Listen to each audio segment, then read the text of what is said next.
السلام علیکم ورحمۃ اللہ وبرکاتہ. الحمد للہ رب العالمین الصلاۃ والسلام علی سید المرسلین وعلی آلہ واصحابہ اجمعین. اما بعد رب اشرح لی صدری ویسر لی امری واحلل عقدۃ من لسانی یفقہوا قولی. رب زدنی علما رب زدنی علما رب زدنی علما. آمین یا رب العالمین. تمام تر تعریف حمد ثنا کبریائی بڑائی بزرگی اور مجد اس خالق کائنات کے لیے لائق اور زیبا ہے جو ساری کائنات کا ایک و تنہا خالق مالک مربی اور منتظم ہے. درود و سلام ہو انبیاء اکرام پر جنہیں انس اور جن کی رشد و ہدایت کے لیے مبعوث فرمایا گیا، خصوصاً نبی مکرم رحمت للعالمین امام الانبیاء محمد صلی اللہ علیہ وسلم پر. اس مختصر سے درود و سلام کے بعد معزز سامعین کرام، کل ہماری ایک آیت کی تھوڑی سی تفسیر رہ گئی تھی، آیت نمبر 60 سورہ توبہ آیت نمبر 60. اس کے میں دلائل آپ کو لکھانا چاہوں گا کہ جن 8 مصارف میں جن 8 جگہ اللہ رب العزت نے زکوٰۃ کو خرچ کرنے کا حکم دیا ہے، ان 8 مصارف پر نبی کریم صلی اللہ علیہ وسلم نے کس طریقے سے خرچ کیا. کیا ان 8 مصارف پہ خرچ کرنا ہے یا وقت کی نزاکت کو دیکھتے ہوئے، وقت کی ضرورت کو دیکھتے ہوئے کسی ایک مصارف پہ یا چند مصارف پہ بھی خرچ کیا جا سکتا ہے؟ تو ان ساری چیزوں کی دلیل میں آپ کو لکھا رہا ہوں اور اس کو جلدی جلدی لکھنے کی کوشش کریں. اعوذ باللہ من الشیطان الرجیم. انما الصدقات، بے شک صدقہ عربی میں کہتے ہیں اور اردو میں ہم لوگ اس کو زکوٰۃ کہتے ہیں. للفقراء والمساکین والعاملین علیہا والمؤلفات قلوبهم وفی رقاب والغارمین وفی سبیل اللہ وابن السبیل فریضۃ من اللہ، یہ اللہ کی طرف سے فرض ہے. واللہ علیم حکیم، اور اللہ رب العزت علم والا اور حکمت والا ہے. تو یہ جو 8 مصارف بتائے گئے ہیں، ان مصارف میں نبی کریم صلی اللہ علیہ وسلم نے کس طریقے سے خرچ کیا، اس کی دلیل سماعت کریں. سب سے پہلا فقراء پہ خرچ کرنے کی دلیل بخاری شریف حدیث نمبر 1395، مسلم شریف حدیث نمبر 19، ابو داؤد حدیث نمبر 1548، ترمذی حدیث نمبر 621. ان حدیثوں میں آپ کو ملے گا کہ نبی کریم صلی اللہ علیہ وسلم نے زکوٰۃ کے پیسے فقراء پر خرچ کیے. فقراء وہ جو مستحق ہے، یعنی جو معذور ہے، جو کمزور ہے، جو جن کے پاس کچھ بھی چیز نہیں ہے خرچ کرنے کے لیے، اور اس کی پوری دلیل آپ کو ان آیتوں میں مل جائے گی کون فقراء ہوتا ہے اور کس طریقے سے خرچ کرنا. دوسرا مساکین، مسکین بخاری شریف حدیث نمبر 1476، دوسری دلیل 1479 بخاری میں کتاب الزکوٰۃ کے اندر آپ کو یہ مل جائے گی. مسلم شریف حدیث نمبر 1039، ابو داؤد حدیث نمبر 1631، نسائی جلد نمبر 5 حدیث نمبر 86. موطا اور بھی کئی جگہ یہ دلیل اس کی ملے گی کہ آپ کو مساکین پر بھی اس کو خرچ کرنا ہے، یعنی مسکین پر اس کو خرچ کرنا ہے، وہ شخص جس کی آمدنی خرچ سے کم ہو. تیسرا وصول کرنے والا، مطلب زکوٰۃ کو وصول کرنے والا. اس کی دلیل بخاری شریف حدیث نمبر 7163، کتاب الاحکام میں آپ کو یہ بخاری میں ملے گی. مسلم شریف حدیث نمبر 1045، ابو داؤد حدیث نمبر 1647، نسائی جلد نمبر 5 حدیث نمبر 102. یہ تیسرا تھا. چوتھا تالیف قلب، کسی کو تالیف قلب سمجھ رہے ہیں ہم لوگ، اس کی دلیل لکھ لیں. تفسیر ابن کثیر دارالسلام کی جلد نمبر 3 اور صفحہ نمبر 110، مطلب اسی آیت کی تفسیر میں. اور اگر آپ پرانی تفسیر ابن کثیر دیکھیں تو جلد نمبر 2 صفحہ نمبر 365 میں ملے گا. تفسیر احسن البیان میں بھی آپ کو مل جائے گا 529. تفسیر الطبری جو بہت پرانی تفسیر ہے، جو ابھی بھی عربی میں ہے، تفسیر الطبری جلد نمبر 1 صفحہ نمبر 3 جلد نمبر 1 اور صفحہ نمبر 313. یہ تھا چوتھا مصارف یعنی صرف کرنے کی جگہ، خرچ کرنے کی جگہ. پانچویں خرچ کرنے کی جگہ ہے گردن آزاد کرانے میں. گردن آزاد کرانے کی دلیل بخاری کی تالیخر میں یہ حدیث ہے، جلد نمبر 4 اور صفحہ نمبر 92. یہ حدیث نمبر 92.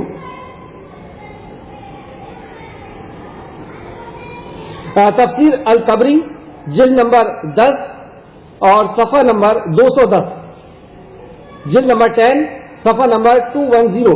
اور تفسیر ابن کثیر میں اسی آیت کی تفسیر میں یہ چیز ملے گی، گردن آزاد کرانا. اور چھٹواں ہے قرضدار کی قرض کی ادائیگی کے لیے. قرضدار کی قرض کی ادائیگی کے لیے مسلم شریف حدیث نمبر 1044 کتاب الزکات کے اندر مل جائے گی، اور ابو داؤد 1640 نسائی جلد نمبر 5 حدیث نمبر 89، احمد جلد نمبر 5 حدیث نمبر 60، دارمی اور بھی بہت سی جگہ میں یہ حدیثیں ملے گی آپ کو. سبیل اللہ، اللہ کے راستے میں خرچ کرنا. اللہ کے راستے میں خرچ کرنا سبیل اللہ سے مراد جہاد ہے، اور اس کی آپ کو دلیلیں کئی جگہ مل جائے گی، جیسے موطا امام مالک میں مل جائے گی، اور تفسیر القرطبی میں، تفسیر ابن کثیر میں، اسی آیت کی تفسیر میں ساری مفسروں کو آپ اس میں دیکھ سکتے ہیں. آٹھواں مصارف، آٹھویں خرچ کرنے کی جگہ مسافر کے اوپر خرچ کرنا. تو مسافر کے اوپر خرچ کرنے میں ابو داؤد حدیث نمبر 1635، ابن ماجہ حدیث نمبر 1841، مسند احمد جلد نمبر 3 حدیث نمبر 56. ابھی تک آپ نے جو سنا کہ نبی اللہ رب العزت نے 8 جگہ اپنی زکوٰۃ کو خرچ کرنے کا حکم دیا. ان دلائل سے یہ بتایا گیا کہ نبی کریم صلی اللہ علیہ وسلم نے بھی حکم دیا اور آپ نے خرچ کیا ان 8 مصارف میں. اب یہ سوال اٹھتا ہے کہ کیا 8 مصارف پہ خرچ کیا جائے گا؟ اگر کسی کی 8 لاکھ روپے زکوٰۃ نکلی ہے تو سبھی مصارف پہ کیا وہ 1 لاکھ روپے خرچ کرے گا، یا کسی ایک مصارف پہ بھی خرچ کر سکتا ہے؟ تو وقت کی نزاکت کو دیکھتے ہوئے، وقت کی ضرورت کو دیکھتے ہوئے کسی ایک مصارف پہ، کسی ایک خرچ کرنے کی جگہ میں بھی خرچ کیا جا سکتا ہے. چند جگہ پہ بھی خرچ کیا جا سکتا ہے، 2-3 جگہ پہ بھی خرچ کیا جا سکتا ہے. جس چیز کا، جیسے ابھی لاک ڈاؤن ہوا تھا، لوگ پریشان تھے، بھوکے تھے، تو بھوکے کو کھانا کھلانے میں بھی پورے پیسے خرچ کیے جا سکتے تھے. کبھی ایسا ہو کہ مسافر بہت زیادہ پریشان ہے تو آپ ایک مسافر خانہ بنا کر کے مسافر کی ضرورت پوری کر سکتے ہیں. کبھی آپ کو ایسا لگ رہا ہے کہ ہمارا فلاں رشتہ دار جو مسکین ہے اور ہم اس کو کسی بزنس سے اسٹینڈ کر دیں تو اس کو پورا بزنس آپ اسٹینڈ کر سکتے ہیں تاکہ وہ اگلے سال زکوٰۃ دینے کے قابل بن جائے. تو آپ کسی ایک مسافر پہ، ایک جگہ پہ بھی آپ اپنی پوری زکوٰۃ کو خرچ کر سکتے ہیں. اس کی دلیل کیا ہے؟ اس کی دلیل لکھیں، بخاری شریف حدیث نمبر 1395، مسلم شریف حدیث نمبر 19، ابو داؤد حدیث نمبر 1548، ترمذی حدیث نمبر 621. اس حدیث کو میں آپ کو سنا دیتا ہوں تاکہ آپ سمجھ سکیں کہ اس سے یہ مسئلہ کیسے نکلا. نبی کریم صلی اللہ علیہ وسلم نے فرمایا زکوٰۃ ان کے مالداروں سے وصول کی جائے گی اور ان کے غریبوں میں بانٹ دی جائے گی. تو یہاں پہ نبی مکرم نے فرمایا ان کے غریبوں میں بانٹ دی جائے گی. تو ایک ہی مصارف میں بانٹنے کا نبی مکرم سے ثبوت مل گیا. یہاں پہ نبی مکرم نے ایک ہی مصارف میں بانٹنے کا حکم دے دیا کہ ان کے غریبوں میں بانٹ دی جائے گی. اور دوسری حدیث میں جو میں نے اتنی ساری آپ کو جو حدیثیں لکھایا ہوں، اس میں یہ 8 مصارف میں جب جیسی ضرورت پڑی نبی کریم صلی اللہ علیہ وسلم نے اسے اس طریقے سے لگایا. تو اللہ رب العزت سے دعا ہے کہ اللہ رب العزت ہمیں زکوٰۃ جیسے فریضے کا کے علم کو حاصل کرنے کی توفیق اور رفیق عطا فرمائے. ہمیں اس کے مسائل کو سمجھنے کی، دیکھیے یہ 5 مسائل کا سمجھنا، نماز، روزہ، حج، زکوٰۃ، اور اس کے پہلے توحید کے مسائل کا سمجھنا، نماز، روزہ، حج، زکوٰۃ، یہ کلمہ شہادت کا سمجھنا، یہ ہمارے لیے سب سے پہلی ضرورت ہے عقیدے کے بعد. تو عقیدے کے بعد مسائل میں یہ سب سے اہم مسائل ہیں. نماز کے مسائل ہوئے، روزے کے یا زکوٰۃ کے یا حج کے. اللہ ہمیں توفیق اور رفیق عطا فرمائے. آئے چلے آگے چلتے ہیں. آج کی کلاس میں آیت نمبر 61 اور یہاں سے منافقوں کا پھر ذکر شروع ہو رہا ہے. اللہ رب العزت سے ہم پہلے ہی دعا کرتے ہیں کہ اللہ رب العزت جو منافقوں کی صفات آگے آنے والی ہے اور جو بھی صفات ہمیں بتائی گئی ہے، سکھائی گئی ہے، سمجھائی گئی ہے، اسے ہمیں غور فکر کرنے، تدبر کرنے اور ان صفاتوں سے ہمیں بچنے کی توفیق اور رفیق عطا فرما. اے اللہ ہمارے اندر سے ساری منافقوں کی صفت کو ختم کر دے. آیت نمبر 61. اور ان منافقوں میں سے بعض وہ ہیں جو نبی کو تکلیف دیتے ہیں اور کہتے ہیں وہ تو صرف کان ہے، یعنی کچے کان کے ہیں، ہر ایک کی سن اور مان لیتے ہیں. مطلب ہر کسی کی سن لیتے ہیں، مان لیتے ہیں، جو اجازت طلب کرتا ہے اس کو اجازت دے دیتے ہیں، رخصتی دے دیتے ہیں. تو یہ تو جیسے لوگ کہتے ہیں ویسے ایسی مان لیتے ہیں. آپ کہہ دیجئے اس کے جواب میں اللہ رب العزت منافقوں نے یہ طنز کیا، منافقوں نے یہ آپ کی شان میں گستاخی کی اور اللہ رب العزت نے اس کا جواب دیا. آپ کہہ دیجئے وہ تو تمہارے لیے خیر کا کان ہے، وہ تو تمہارے لیے یہ جو کر رہے ہیں یہ خیر ہی خیر ہے، اور وہ اللہ پر یقین رکھتے ہیں اور مومنوں کی باتوں پر یقین رکھتے ہیں، اور تم میں سے جو ایمان لائے ان کے لیے رحمت ہے. سبحان اللہ. نبی کریم صلی اللہ علیہ وسلم جو ایمان لے کر کے آئے ان کے لیے رحمت ہے، اور جو لوگ اللہ کے رسول کو تکلیف دیتے ہیں ان کے لیے دردناک عذاب ہے. انہیں خبر دے دیجیے کہ یہ نبی مکرم کو تکلیف دے رہے ہیں اور جو نبی مکرم کو تکلیف دے گا اس کے لیے دردناک عذاب ہے. اس آیت سے کیا نتیجہ نکلا کہ نبی کریم صلی اللہ علیہ وسلم کو ایذا پہنچانا، آپ کو تکلیف پہنچانا، یہ منافقت کی صفت ہے، اور اس کی سزا اللہ رب العزت نے بتایا کہ ان کو دردناک عذاب دیا جائے گا. صرف عذاب نہیں، عذاب العلیم، دردناک عذاب دیا جائے گا. اور آپ کی شان میں گستاخی کرنا یہ منافق کی پہچان ہے کہ وہ نبی کریم صلی اللہ علیہ وسلم کی شان میں گستاخی کرتا ہے. آیت نمبر 62. اے مسلمانوں، یہاں پہ مسلمان سے خطاب ہے اور اس کا شان نزول بھی میں آپ کو بتاتا ہوں. اس آیت کو پہلے دیکھیں. مسلمانوں، وہ منافقین تمہارے سامنے اللہ کی قسمیں کھاتے ہیں تاکہ تمہیں راضی رکھیں. مطلب مسلمانوں کے بیچ میں آ کر کے اللہ کی قسم کھا کر کے اپنی بات کو ثابت کر رہے ہیں. یہاں سے ہم کو ایک مسئلہ پتا چلا کہ منافق لوگوں کو راضی کرنے میں لگا رہتا ہے اور لوگوں کے سامنے بڑا بننے میں لگا رہتا ہے. لوگ کو راضی کرنے کے لیے وہ قسمیں کھا کھا کر کے اپنی صفائی پیش کر رہا ہے، اپنے آپ کو بڑا بنانے کے لیے وہ لوگوں کے پیچھے لگا رہتا ہے. پھر سے آیت پہ غور کریں. اے مسلمانوں، اور منافق تمہارے سامنے اللہ کی قسمیں کھاتے ہیں تاکہ تم راضی ہو جاؤ. اور مومن کس کو راضی کرتا ہے؟ مومن اللہ کو راضی کرنے میں لگا رہتا ہے. اور جب نبی کریم صلی اللہ علیہ وسلم تھے تو صحابہ اکرام نبی اور اللہ کو راضی کرتے تھے. تو اللہ آگے فرماتا ہے حالانکہ اللہ اور اس کا رسول زیادہ حقدار ہے کہ وہ انہیں راضی کرے اگر وہ مومن ہیں. اللہ اکبر. مومن اگر ہیں تو ان کے لیے یہ لازم ہے کہ وہ اللہ اور اللہ کے رسول کو راضی کرنے کی کوشش میں لگے رہیں، اور اگر منافق ہے تو وہ دنیا کو راضی کرنے کی کوشش میں لگے رہیں گے. تو یہ قسم کیوں کھا رہے تھے آ کر کے، اور قسم کھا کر کے اپنے آپ کو مسلمانوں کے بیچ میں صحیح ثابت کیوں کر رہے تھے؟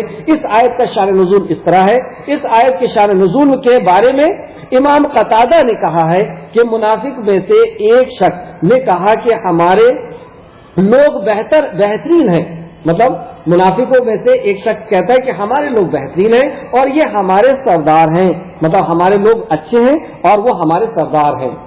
جبکہ اس کو کیا کہنا تھا کہ نبی کریم صلی اللہ علیہ وسلم ہمارے سردار ہیں اور وہ بہتر ہیں. لیکن یہ اپنے آپ کو بہتر کہتا ہے اور اپنے سردار کو بہتر کہتا ہے. اگر محمد صلی اللہ علیہ وسلم جو بات کہتے ہیں وہ حق ہے تو مسلمان گدھے سے بھی برے ہیں. استغفر اللہ. یہ منافق کہتا ہے کہ اگر جو محمد صلی اللہ علیہ وسلم کہتے ہیں وہ بات سچ ہے تو مسلمان تو گدھے ہیں. مطلب یہ جو عمل کر رہے ہیں ان کے کہنے پر اور ان کے کہنے پر یہ جہاد کر رہے ہیں تو بیوقوفی کی کام کر رہے ہیں. اس منافق کی یہ بات ایک مسلمان نے سن لی تو اس نے کہا اللہ کی قسم بے شک محمد صلی اللہ علیہ وسلم جو کہتے ہیں وہ حق ہے اور بلا شبہ تو گدھوں سے بھی بدترین ہے. مطلب اس منافق کو مسلمان نے کہا تم گدھوں سے بھی بدترین ہو.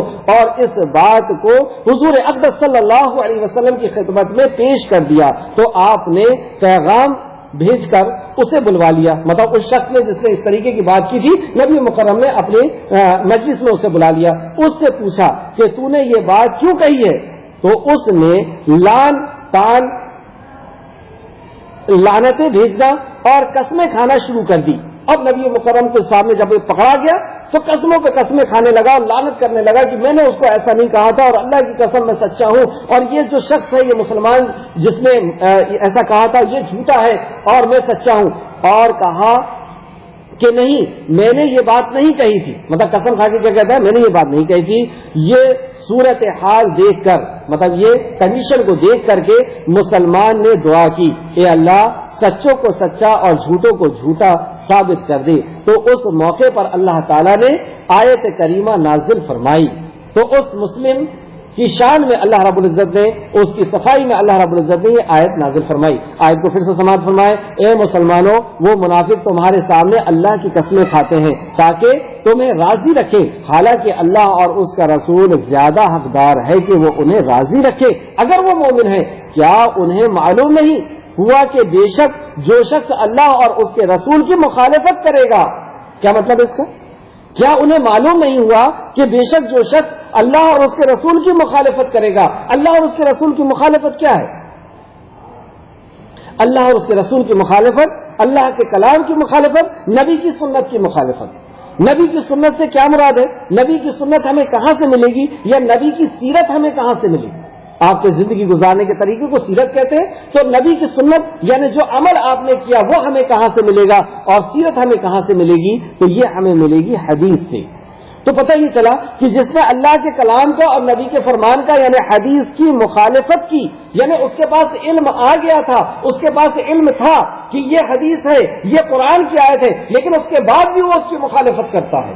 اللہ اکبر. اس بات کو اللہ رب العزت نے دوسری جگہ اپنی ذات کی قسم کھا کر کے فرمایا کہ قسم ہے تیرے پروردگار کی، وہ شخص مومن نہیں ہو سکتا جس کے جو تیری بات کو یعنی نبی مکرم کی بات کو آخری بات کا تسلیم کر لے، یعنی آپ کی حدیث کو، آپ کے حکم کو، آپ کے قول کو، آپ کے فعل کو، آپ کی سنت کو آخری بات کا تسلیم کر لے، اور پھر اس کے دل میں کوئی کجی اور کمی بھی نہ ہو. اللہ رب العزت نے اس بات کو بتانے کے لیے حجر اور شجر کی قسم نہیں کھائی، پہاڑ اور پتھر کی قسم نہیں کھائی، اپنی ذات کی قسم کھایا اور کہا کہ اس ذات کی قسم، اللہ نے فرمایا قسم ہے تیرے پروردگار کی، کوئی شخص مومن ہی نہیں ہو سکتا، اور مومن نہیں ہوا تو یا تو وہ منافق ہوگا یا کافر ہوگا. تو مومن بننے کے لیے اللہ رب العزت نے قسم کھائی اور فرمایا کہ وہ شخص مومن نہیں ہو سکتا جو محمد صلی اللہ علیہ وسلم کی بات پر، آپ کے حکم پر، آپ کے فیصلے کو آخری فیصلہ نہ تسلیم کر لے اور پھر دل کے اندر کوئی کجی اور کمی بھی نہ ہو. تو ایسے شخص کے تعلق سے پھر سے آیت سماعت فرمائے، آیت نمبر 63، کیا انہیں معلوم نہیں ہوا کہ بے شک جو شخص اللہ اور اس کے رسول کی مخالفت کرتا ہے، یعنی علم ہونے کے بعد اس کی مخالفت کرتا ہے، تو بلا شبہ اس کے لیے جہنم کی آگ ہے، وہ اس میں ہمیشہ رہے گا. یہ بہت بڑی رسوائی ہے. ذالک الخزي العظیم، یہ بہت بڑی رسوائی ہے. اللہ رب العزت سے دعا ہے کہ اللہ رب العزت ہمیں اس سے بچا کر کے رکھے، آمین یا رب العالمین. آیت نمبر 64، منافق اس بات سے ڈرتے ہیں، کس بات سے؟ کہ ان کا راز نہ کھل جائے. وہ چھپے ہوئے جو مسلمانوں کے بیچ میں چل رہے ہیں، پتہ نہ چل جائے لوگوں کو یہ منافق ہیں، کہیں کوئی وحی نہ آ جائے ہمارے بارے میں، کہیں کوئی ایسا حکم نہ آ جائے کہ جس کو ہم نہ کریں اور ہم پکڑا جائیں. تو یہ ڈرتے رہتے تھے. آیت پوری سماعت فرمائے، منافق اس بات سے ڈرتے ہیں کہ ان مسلمانوں پر کوئی صورت نازل کر دی جائے جو انہیں بتا دے، مطلب ان کے راز کھول دیے جائے، ایسی کوئی صورت نازل نہ ہو جائے کہ ہمارے بارے میں ان کو بتا دیا جائے. اس کا مطلب یہ اصل میں شک میں مبتلا رہتے تھے. کبھی ان کو ایسا لگتا تھا واقعی یہ قرآن اللہ کا کلام ہے، نبی اللہ کے نبی ہے، آخرت ہے، اور کبھی ان کا انتظار ہوتا تھا کہ نہیں یہ سب تو کچھ بھی نہیں ہے. یہ تذبذب کا شکار ہوتے تھے، کبھی کچھ کبھی کچھ کبھی کچھ، کبھی ایک اس میں نہیں ہے لوگ جو ان منافقوں کے دلوں میں ہیں. اللہ رب العزت آگے فرماتا جو ان منافقوں کے دلوں میں ہیں، کہہ دیجئے تم مذاق کرتے رہو، بے شک اللہ وہ باتیں ظاہر کرنے والا ہے جس سے تم ڈرتے ہو. کیونکہ یہ اللہ کا، اللہ کے نبی کا، اللہ کے کلام کا مذاق اڑایا کرتے تھے، اس لیے یہ ڈرتے تھے کہ کہیں ایسا نہ ہو کہ ہم جو اس طریقے کی حرکت کر رہے ہیں کوئی آیت نازل ہو جائے اور ہمارا راز فاش ہو جائے، ہمارے بارے میں پتہ چل جائے. یہ بات اصل میں جنگ تبوک کی ہے. جنگ تبوک میں منافق بھی گئے تھے جنگ میں. اب دیکھیے اب یہ منافق بھی جنگ میں جایا کرتے تھے، نماز بھی پڑھتے تھے 5 ٹائم کی. کیوں؟ ان کو ڈر رہتا تھا کہیں لوگوں کو پتہ نہ چل جائے کہ ہم منافق ہیں. تو یہ بھیس بدل بدل کے یعنی مسلمانوں کے بھیس پہن کر کے مسلمانوں کے ساتھ ساتھ رہا کرتے تھے.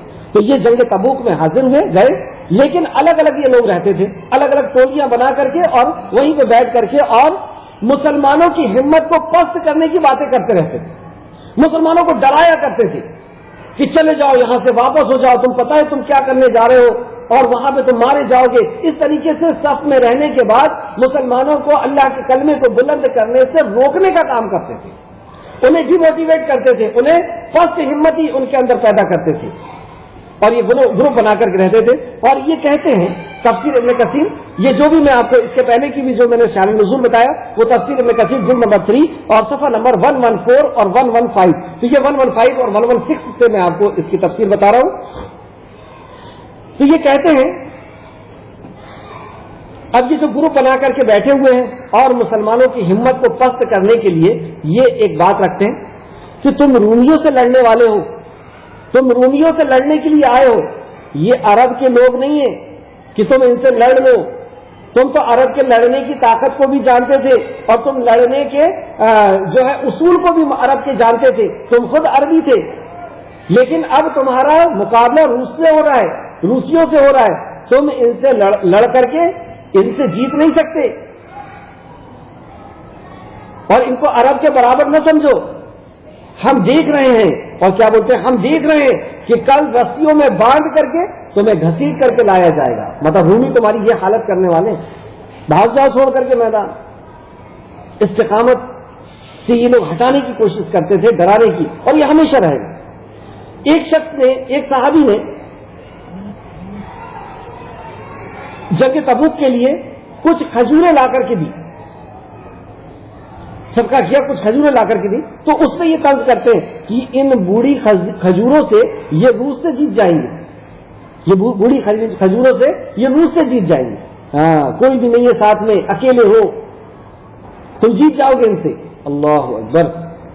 تو امام،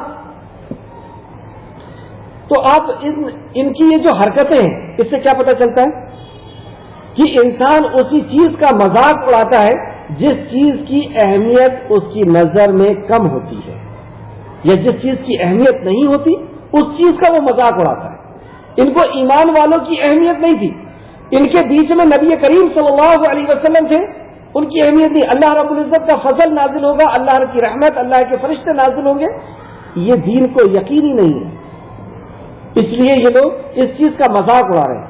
جسے آپ عزت اور مقام کہتے ہیں اسے اس کا مذاق کبھی نہیں اڑاتے. اگر واقعی ہمارے دل کے اندر دین کی عظمت ہے، دین کا مقام ہے، دین کا مرتبہ ہے، تو ہم دین کی کسی بھی بات کا مذاق کبھی نہیں اڑا سکتے.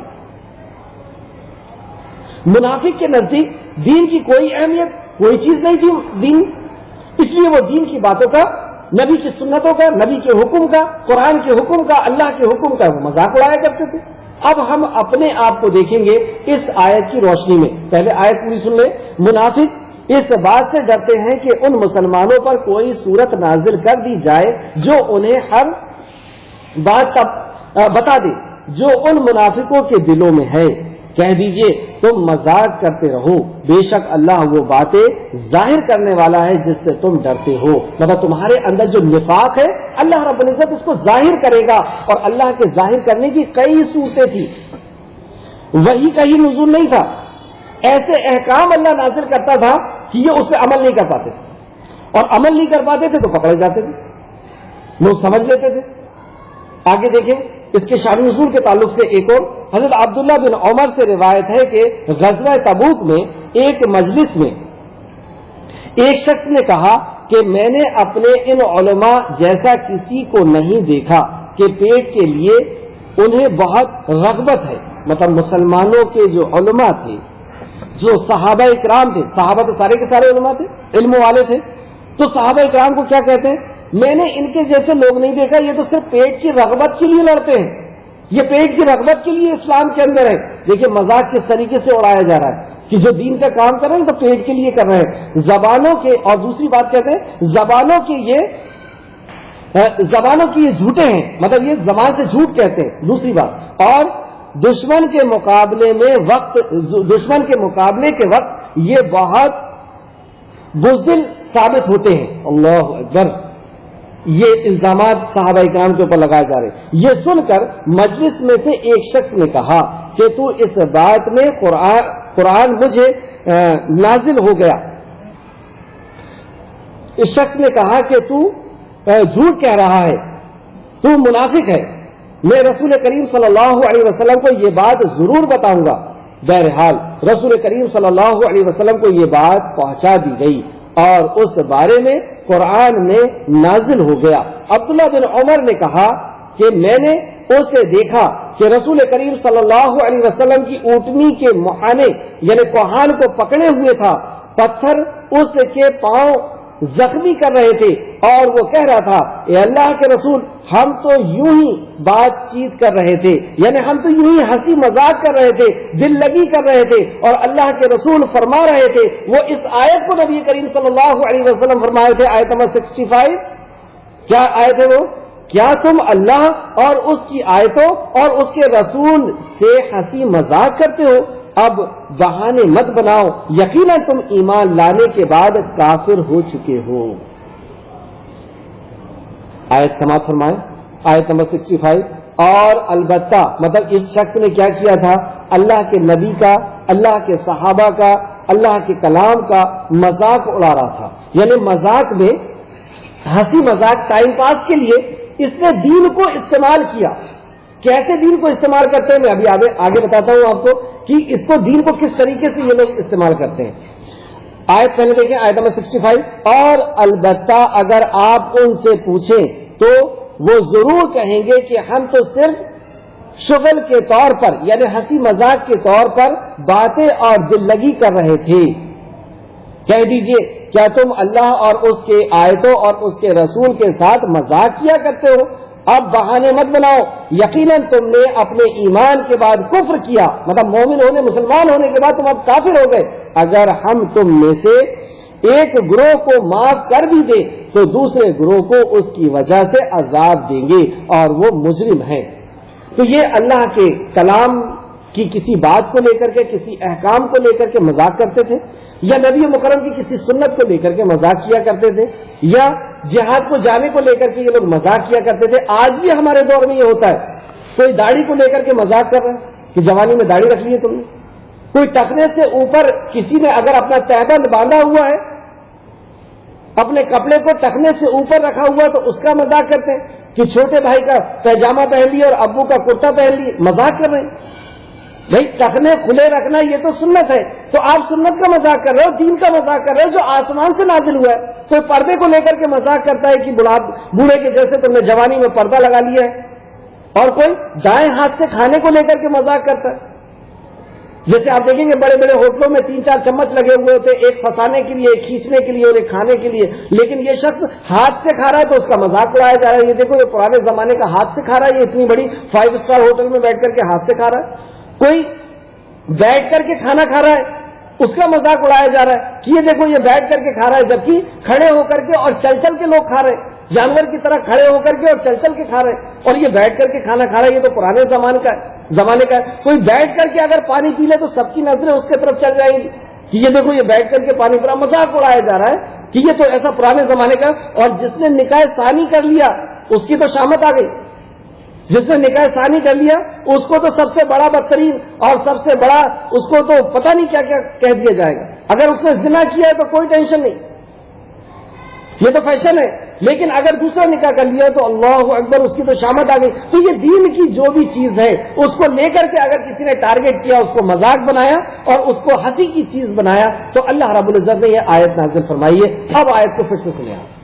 اور البتہ اگر آپ ان سے پوچھیں تو وہ ضرور کہیں گے کہ ہم تو صرف شغل بازی یعنی مذاق کر رہے تھے, کوئی ہم حقیقت میں تھوڑی بول رہے تھے پیغامے کے تعلق سے, ہم تو مذاق کر رہے تھے اور دل لگی کر رہے تھے, مطلب ٹائم پاس کے لیے اسی طریقے سے بات کر رہے تھے. کہہ دیجئے, اب سنیں آپ, کہہ دیجئے کیا تم اللہ اور اس کے رسول اور آیتوں اور اللہ اور اس کی آیتوں اور اس کے رسول کے ساتھ مذاق کیا کرتے ہو؟ مطلب تمہیں مذاق کرنے کے لیے دنیا میں کوئی چیز نہیں ملی, اللہ کا کلام ملا, نبی کا فرمان ملا, نبی کی سنت ملی تم کو, اللہ کا دین جو اللہ نے نازل کیا اس سے تم مذاق کر رہے ہو. تو اس شخص کو جب لایا گیا تو یہ ڈر گیا کہ نبی مکرم کے سامنے, اور اسی وقت آیت نازل ہونا شروع ہو گئی. تو صحابہ فرماتے ہیں کہ ہم نے دیکھا کہ اس کے پیر کی طرف بارش برس رہی تھی پتھروں کی، اور وہ نبی مکرم سے کہہ رہا تھا کہ یا رسول اللہ میں تو مذاق کر رہا تھا نبی مکرم نے فرمایا اب بہانے مت بناؤ، یقیناً تم نے ایمان کے بعد کفر کیا ہے۔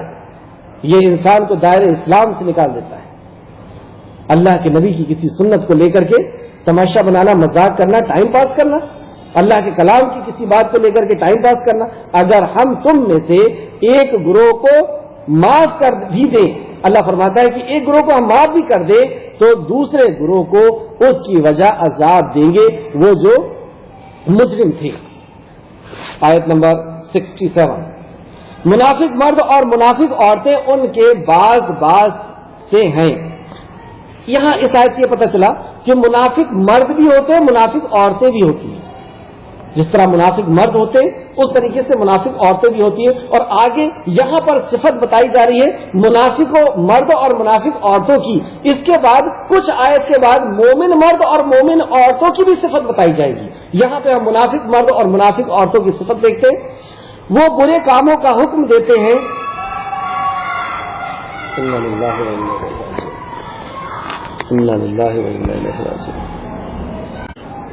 ہاں منافق مرد اور منافق عورتوں کی صفت یہاں پہ بتائی جا رہی ہے۔ وہ برے کام کا حکم دیتے ہیں اور نیک کام سے روکتے ہیں۔ سب سے پہلی صفت یہ کہ وہ برے کام کا حکم دیتے ہیں اور نیک کام سے روکتے ہیں۔ برے کام کا کیسے حکم دیتے ہیں کہ جوانی میں قرآن کی تلاوت کر رہا، قرآن سیکھ رہا، یہ تو علماء کے سیکھنے کی چیز ہے، تو علماء کے سمجھنے کی چیز ہے۔ تم جوانی میں اپنے کیریئر کا خیال کرو، پوری زندگی ابھی باقی ہے، ابھی لائف کو سیٹل کرنا ہے۔ یہ کیا تم لگ گئے داڑھی رکھ لیے، نماز پڑھنے لگ گئے، یہ کیا تم دعوت کا کام کرنے لگ گئے، یہ کیا تم قرآن کا علم حاصل کرنے لگ گئے؟ کیا علماء مر گئے ہیں؟ علماء کو علم حاصل نہیں کرنے دے رہے ہو، تم خود ہی علم حاصل کرنے کے لیے لگ گئے ہو۔ یہ تمہارے لیے نہیں ہے، یہ قرآن تمہارے سمجھنے کی چیز نہیں ہے۔ یہ ساری باتیں اب آپ پھر سے آئے دیکھیں، منافق مرد اور منافق عورتیں وہ برے کاموں کا حکم دیتے ہیں، یہ ایک جیسے ہوتے ہیں، اور یہ برے کاموں کا حکم دیتے ہیں اور نیک کاموں سے روکتے ہیں۔ یہ اللہ کی رضا کے کاموں سے روکتے ہیں، یہ علم کے حاصل کرنے اور عمل کرنے سے روکتے ہیں، یہ عقائد کو سیکھنے اور مسائل کو جاننے سے روکتے ہیں، اپنے ہاتھ روکتے ہیں۔ دوسری ان کی صفت کیا ہے؟ یہ اپنے ہاتھ کو روکتے ہیں، یعنی یہ اللہ کے راستے میں خرچ نہیں کرتے، یہ یتیم کو دھکے دیتے ہیں، یہ ضرورت مند کو ضرورت پوری نہیں کرتے ہیں، یہ والدین کے اوپر خرچ نہیں کرتے وغیرہ وغیرہ۔ تو یہ اپنے ہاتھ روک کر کے رکھتے ہیں۔ دوسری صفت، تیسری صفت، انہوں نے اللہ کو بھلا دیا تو اس نے بھی انہیں بھلا دیا۔ اللہ اکبر، اے اللہ یہ صفت سے ہم سب کو محفوظ رکھ، اے اللہ تو ہمیں نہ بھلا، اے اللہ۔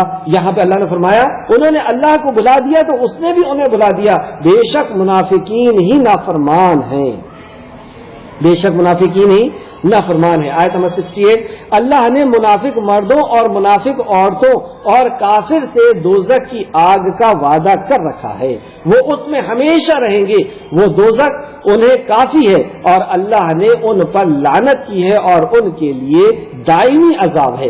اللہ نے ان کے اوپر لعنت کی ہے، یعنی اللہ کا ان پر عذاب ہے، اور ان کے لیے دائمی یعنی ہمیشہ رہنے والا عذاب ہے۔ تو یہ منافق کا انجام بھی بتا دیا گیا۔ پچھلی آیت میں، آیت نمبر 67 میں منافق کی صفت بتائی گئی اور 68 میں منافق کا انجام بتایا گیا۔ منافق کی صفت میں سب سے پہلی صفت کہ وہ ایک دوسرے کے جیسے ہوتے ہیں، مطلب منافق بھائی، ان کی سوچ بھی ایک جیسی ہوتی ہے، ان کے عقائد بھی ایک جیسے ہوتے ہیں، ان کے مسائل بھی ایک جیسے ہوتے ہیں۔ دوسرا، وہ برے کاموں کا حکم دیتے ہیں اور نیک کاموں سے وہ لوگ روکتے ہیں۔ چوتھی صفت، وہ اپنے ہاتھ روکے رکھتے ہیں، مطلب صدقہ اور خیرات نہیں کرتے، وہ ضرورت مندوں کے اوپر خرچ نہیں کرتے، یہاں تک کہ والدین کے اوپر، اپنی اولاد کے اوپر بھی جیسا خرچ کرنا چاہیے نہیں کرتے۔ انہوں نے اللہ کو بھلا دیا۔ یہ کام کیوں کر رہے ہیں وہ ایسا؟ کیونکہ وہ اللہ کو بھول کر کے زندگی جی رہے ہیں، تو اللہ نے بھی انہیں بھلا دیا۔ بے شک منافق ہی نافرمان ہیں۔ اللہ نے منافق مردوں اور منافق عورتوں اور کافر سے دوزخ کی آگ کا وعدہ کر رکھا ہے۔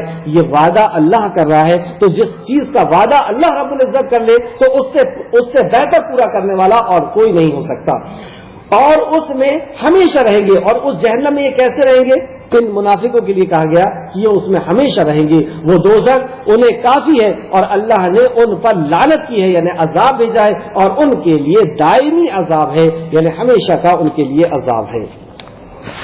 آیت نمبر 69، منافق تم ان لوگوں کی طرح ہو جو تم سے پہلے تھے. منافق کے تعلق سے اللہ فرما رہا اے منافق تم ان کے طرح ہو جیسے پہلے کے لوگ تھے. اس تعلق سے بارہا ایک حدیث بتائی گئی ہے کہ یہود اور نصارہ، نبی کریم صلی اللہ علیہ وسلم نے فرمایا کہ جس طریقے سے پہلے کے لوگ گزر چکے ہیں ویسے ہی میری امت بھی عمل کرے گی. تو پہلے جس طریقے کے منافق ہو چکے ہیں، پہلے جس طریقے کے اللہ کے نافرمان ہو چکے ہیں، کافر ہو چکے ہیں، ویسے اس امت میں بھی ہونے والے. تو جیسے ان لوگ تھے ویسے تم لوگ میں بھی ہونے والے ہو میری امت کا. اس کی تفسیر الطبری میں بھی آپ دیکھ سکتے ہیں، جلد نمبر 10 صفحہ نمبر 225، بخاری شریف حدیث نمبر 3456، مسلم شریف حدیث نمبر 2669. یہ کون سی حدیث ہے جس میں یہ بتایا گیا، نبی کریم صلی اللہ علیہ وسلم نے یہ بتایا کہ جیسے پہلی امت کے لوگ نے عمل کیا ویسے ہی عمل میری امت کے لوگ بھی کریں گے. ان کے اندر 72 فرقے ہوئے، میری امت میں 73 فرقے ہوں گے. ایک فرقہ ناجی ہوگا، ورنہ جو 72 فرقے جو یہود اور نصارہ کے اندر جو بگاڑ آیا تھا وہی میری امت کے اندر 72 فرقوں کے اندر وہی یہود اور نصارہ کی طرح بگاڑ آئے گا، اور وہ بھی جہنم میں گئے اور یہ بھی جہنم میں جائیں گے. میری فرقے میں، میری امت میں ایک فرقہ ہمیشہ حق پر رہے گا، حق پر غالب رہے گا، اور وہی ناجی فرقہ ہوگا. اور اس کی صفت نبی کریم صلی اللہ علیہ وسلم نے بتائی. یہاں پہ ہم آئے دیکھتے منافق تم ان لوگوں کی طرح ہو جو تم سے پہلے تھے. پہلے بھی تمہاری طرح لوگ تھے، وہ قوت میں تم سے کہیں زیادہ تھے. جو تم آج اکڑ رہے ہو طاقت کو لے کر کے، تم سے کہیں گنا زیادہ طاقت میں تھے، اور مال و اولاد میں کہیں زیادہ تھے. تم جس دولت کو لے کر کے آج منافقت کر رہے ہو تم سے کئی گنا زیادہ تھے. چنانچہ وہ دنیا میں اپنا حسر برت چکے، چنانچہ وہ دنیا میں اپنا حصہ برت چکے. بس تم نے بھی اپنا حصہ برت لیا جس طرح ان لوگوں نے اپنا حصہ برت لیا جو تم سے پہلے تھے، اور تم بھی فضول باتوں میں الجھے رہو جس طرح وہ فضول باتوں میں الجھے ہوئے تھے. اس آیت کے ایک ایک بات کو ہم سمجھتے ہیں. پھر سے دیکھیں، منافق تم ان یا مطلب اس آیت میں خطاب جو ہے وہ منافقوں سے. اللہ رب فرماتا ہے منافقوں تم ان لوگوں کی طرح ہو جو تم سے پہلے تھے. یعنی ہمیں اگزامپل بتایا جا رہا ہے، ہمیں نصیحت کی جا رہی ہے. جیسے کوئی نصیحت کرتا ہے کہ دیکھو اس نے اتنی شراب پیا تھا تو اسے یہ ہو گیا، وہ اتنی تیز گاڑی چلا رہا تھا تو اسے یہ ہو گیا. اس طریقے سے اللہ رب العزت نصیحت بتا رہا ہے کہ دیکھو تمہاری طرح ان لوگوں نے بھی عمل کیا تھا، کیا حشر ہوا ان کا. تو اللہ نے یہاں پہ سب سے پہلے فرمایا ان لوگوں کی طرح ہو جو تم سے پہلے تھے، وہ قوت میں تم سے کئی گنا، کہیں زیادہ، کہیں زبردست، اور مال و دولت میں کہیں زیادہ تھے. مطلب قوت میں بھی تم سے زیادہ تھے، مال بھی تم سے زیادہ تھا. تم اپنی قوت میں اور مال میں اترا رہے ہو. چنانچہ وہ دنیا میں اپنا حصہ برت چکے. واقعی، اور ہم بھی دنیا میں اپنا حصہ برت رہے، اور یہ منافق بھی اپنا حصہ برت رہے. انہیں بہت قوت دے دی گئی ہے، بہت طاقت دے دی گئی ہے. کب تک استعمال کریں گے؟ یہ طاقت کب تک باقی رہنے والی ہے؟ یہ وقت کب تک باقی رہنے والا ہے؟ یہ عمر کب تک باقی رہنے والی ہے؟ بس تم نے بھی اپنا حصہ برت لیا، اپنی عمر جی رہے ہو تم جس طرح ان لوگوں نے اپنا حصہ برت لیا جو تم سے پہلے تھے، اور تم بھی. اچھا، تو انہوں نے اپنا حصہ جو برتا ہے، جو عمر ان کو دی گئی تھی، جو دولت دی گئی تھی، جو طاقت دی گئی تھی، اس کو انہوں نے کیسے برتا کہ اللہ رب العزت نے انہیں منافق کہا؟ تو اللہ رب العزت اب یہاں پہ بتا رہا ہے کہ انہوں نے اپنا حصہ کہاں پر گزار دیا، اپنی دولت کو، اپنی طاقت کو، اپنی عمر کو کہاں انہوں نے گزار دیا. اللہ فرماتا ہے اور تم بھی فضول باتوں میں الجھے رہے جس طرح وہ فضول باتوں میں الجھے رہے. اللہ اکبر. یہ منافق کی ایک صفت ہو کہ یہ فضول باتوں میں، فضول بات اس کو کہتے ہیں جس میں نہ دنیا کا فائدہ ہو نہ آخرت کا فائدہ، لایانی بات، فالتو باتیں. اب ہم اپنی زندگی کا مطالعہ کر کے دیکھ لیں، ہم اپنی زندگی کا جائزہ لے کر کے دیکھ لیں، اس کے اوپر ہم غور کریں کہ ہماری زندگی کہاں گزر رہی ہے. کہیں ایسا تو نہیں کہ ہماری زندگی کی صبح سے شام تک فضول باتوں میں گزر رہی ہے. صبح سے شام تک جتنی باتیں کرتے ہیں، جتنے کام کرتے ہیں، کتنے کام ہم قبر کے لیے کر رہے ہیں، حشر کے لیے کر رہے ہیں، کتنے کام اللہ کو راضی کرنے کے لیے کر رہے ہیں۔ صبح سے شام تک ہم بھی تو فضول میں لگے ہوئے اکثر و بیشتر۔ اب میں ہر کسی کو تو نہیں کہہ رہا، لیکن ہم اپنی زندگی کا پورا 24 گھنٹہ اٹھا کر کے دیکھیں کہ اس میں فضول میں ہم نے کتنا وقت گزار دیا، یا فضول باتوں میں کتنا گزار دیا۔ مطلب دنیا کی چاہ میں اور دنیا کو حاصل کرنے کے لیے، دنیا کی عزت کو حاصل کرنے کے لیے صبح سے شام تک دوڑ رہا ہے انسان، اکثر انسان، کہ میں عزت والا بن جاؤں، اور غیبتیں اور چغلیاں اور ادھر کی اور ادھر کی، سب اس لیے کہ میں عزت والا بن جاؤں۔ تو ہم یہ کیا لایانی باتوں میں لایانی اس لیے کیونکہ اللہ رب العزت نے فرمایا کہ یہ تمہارے حاصل کرنے سے حاصل نہیں ہوگی، وہ تو عزت منتشا وہ تو ذل منتشا بیدک الخیر، عزت اور ذلت کا مالک تو میں ہوں، کہاں لگے ہو تم اس فضول کی باتوں میں؟ تو یہاں پر اللہ رب العزت نے فرمایا کہ منافق کیا کرتے ہیں، اور تم بھی فضول باتوں میں الجھے رہے جس طرح وہ فضول باتوں میں الجھے ہیں۔ یہی لوگ ہیں جن کے اعمال دنیا اور آخرت میں برباد ہو گئے، اور یہی لوگ خسارہ اٹھانے والے ہیں۔ اللہ رب العزت ہمیں فضول باتوں سے اور فضول ٹائم پاس کرنے سے اور لایانی باتوں سے ہمیں محفوظ رکھے، آمین یا رب العالمین۔ آیت نمبر 70، کیا ان کے پاس ان لوگوں کی خبر نہیں آئی؟ یہ بھی ایک عبرت کی بات، کیا تم لوگوں نے ان کو نہیں دیکھا، ان کی خبر نہیں آئی جو ان سے پہلے تھی؟ مطلب ایک آدمی کو گرتا ہوا دیکھ کر کے تم نہیں سمجھ رہے ہو اور تم گرنے سے نہیں بچ رہے ہو۔ اس انداز میں اللہ رب العزت کہتا ہے کیا ان کے پاس ان لوگوں کی خبر نہیں آئی جو ان سے پہلے تھے، یعنی قوم نوح اور قوم عاد اور سمود اور قوم ابراہیم اور مدین والے اور الٹی ہوئی بستی والے، ان کے پاس ان کے رسول کھلی نشانیاں لے کر آئے، پھر اللہ ایسا نہیں کہ ان پر ظلم کرتا، لیکن وہ خود ہی اپنی جانوں پر ظلم کرتے تھے۔ ہمارے پاس بھی نبی کریم صلی اللہ علیہ وسلم آ چکے اور کھلی نشانیاں لے کر کے آ چکے۔ دنیا حیران اور پریشان ہے، یا کفر حیران اور پریشان ہے اس قرآن کو دیکھ کر کے، نبی مکرم کی سیرت کو دیکھ کر کے، اس دین کو غالب رہتا ہوا دیکھ کر کے، اس دین کو زندہ رہتا ہوا دیکھ کر کے وہ حیران اور پریشان ہے کہ ان کو مٹانے کے لیے ہم 72 تنظیمیں بنا رہے ہیں، اور انہوں نے اپنے آپ کو بچانے کے لیے کوئی ایک تنظیم نہیں بنائی، اور اس کے بعد بھی یہ زندہ ہے۔ پوری دنیا ان کو ختم کرنے پر تلی ہوئی ہے، لیکن اس کے بعد بھی یہ باقی ہے۔ یہ قرآن کو مٹا دینے کے لیے، اس کی تعلیمات کو مٹا دینے کے لیے، اس کو ختم کر دینے کے لیے پوری دنیا طاقت لگا رہی ہے، لیکن اس کے بعد بھی قرآن جیتا جاگتا ابھی تک باقی ہے، علم کے اعتبار سے باقی ہے، حفظ کے اعتبار سے باقی ہے، عمل کے اعتبار سے باقی ہے، ہر دور میں ہر طریقے سے یہ باقی ہے۔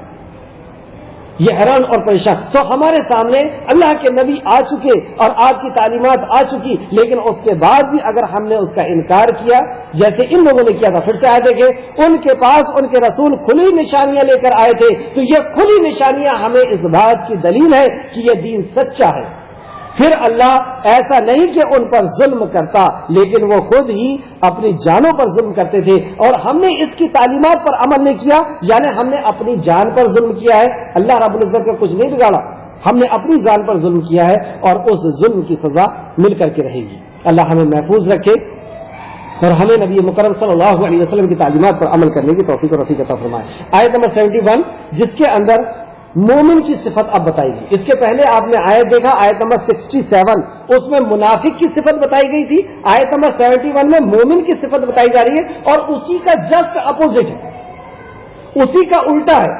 منافق کے اندر جو چیز تھی اس کی بالکل اگینسٹ میں یا الٹی صفت جو ہے وہ مومن کی بتائی جا رہی ہے۔ اب آپ دیکھتے ہیں کہ مومن کی صفت کیا ہے اور ہمارے اندر وہ صفت ہے یا نہیں ہے، اور منافق کی جو صفت تھی وہ صفت تو کہیں ہمارے اندر نہیں ہے۔ دیکھتے ہیں آیت نمبر 71، مومن مرد اور مومن عورتیں آپس میں ایک دوسرے کے مددگار ہیں، ایک دوسرے کے مددگار ہیں، دوست ہیں۔ کیا ہم ہیں؟ کیا ہم ایک دوسرے کی عزت کے مددگار ہیں؟ کیا ہم ایک دوسرے کی پریشانیوں کے مددگار ہیں؟ کیا ہم ایک دوسرے کی لیے پریشان ہیں؟ دلیلیں دیکھتے ہیں. بخاری شریف حدیث نمبر 2446 مومن کیسا ہوتا ہے؟ 2446. مسلم شریف 2585 نبی کریم صلی اللہ علیہ وسلم نے فرمایا مومن کے لیے ایک عمارت کے مانند ہے، یعنی ایک گھر کے مانند ہے، ایک بلڈنگ کے مانند ہے، ایک عمارت کے مانند ہے. مانند یعنی جیسا ہے کہ اس کا ایک حصہ دوسرے حصے کو مضبوط کرتا ہے. بیم کالم دیوار کو مضبوط کرتی ہے، دیوار سلیب کو مضبوط کرتا ہے، یعنی ایک حصہ دوسرے حصے کو مضبوط کرتا ہے. آپ نے اپنے ہاتھ کی انگلیوں کو ایک دوسرے میں داخل کر کے یہ بات سمجھائی، یعنی اپنی انگلیوں کو، دونوں ہاتھوں کی انگلیوں کو ایک دوسرے میں داخل کیا اور سمجھایا کہ اتنا مضبوط ہوتا ہے، اتنا مضبوط ہوتا ہے، ایک دوسرے سے اتنی ان کو طاقت ملتی ہے.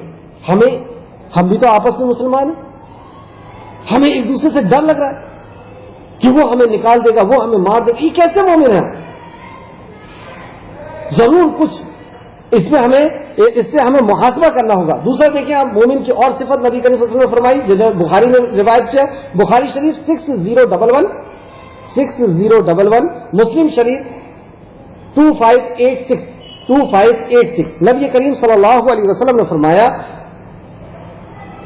آپس کی محبت اور رحم دلی کے بارے میں کے اعتبار سے مسلمان، مطلب آپس میں محبت اور رحم دلی کے اعتبار سے مسلمانوں کی مثال، مسلمانوں کا اگزامپل ایک جسم کی مانند ہے. مطلب سارا مسلمان ایک جسم کی طرح ہے کہ اگر کسی ایک عضو کو تکلیف پہنچے، یعنی ایک حصے کو، یعنی ایک گھٹنے کے نیچے یا پیر کے نیچے اگر کوئی زخم ہو جائے تو پورا جسم بخار سے تپنے لگتا ہے.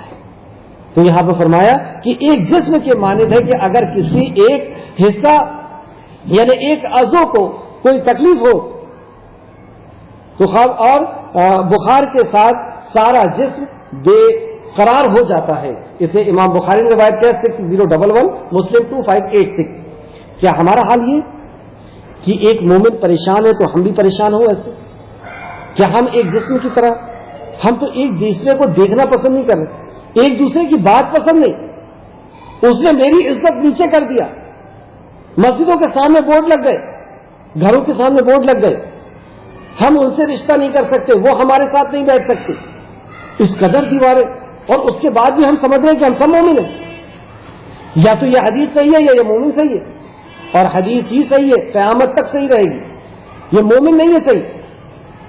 مومن تو وہ ہے جیسے صحابہ اکرام ایک دوسرے کے لیے جان کو نچھاور کرنے کے لیے تیار ہوا کرتے تھے. ایک جنگ کی بات ہے، جنگ کا آخری وقت آ گیا اور ایک صحابی کنہارتے ہوئے چیخ رہے پانی پانی، مطلب آخری ٹائم ان کا زندگی کا چل رہا ہے، اس دنیا سے رخصت ہونے والے ہیں. ایک صحابی دوڑتے ہوئے زمین لے کر کے پانی کا ایک پیالہ لے کر کے ان کے پاس پہنچتے ہیں.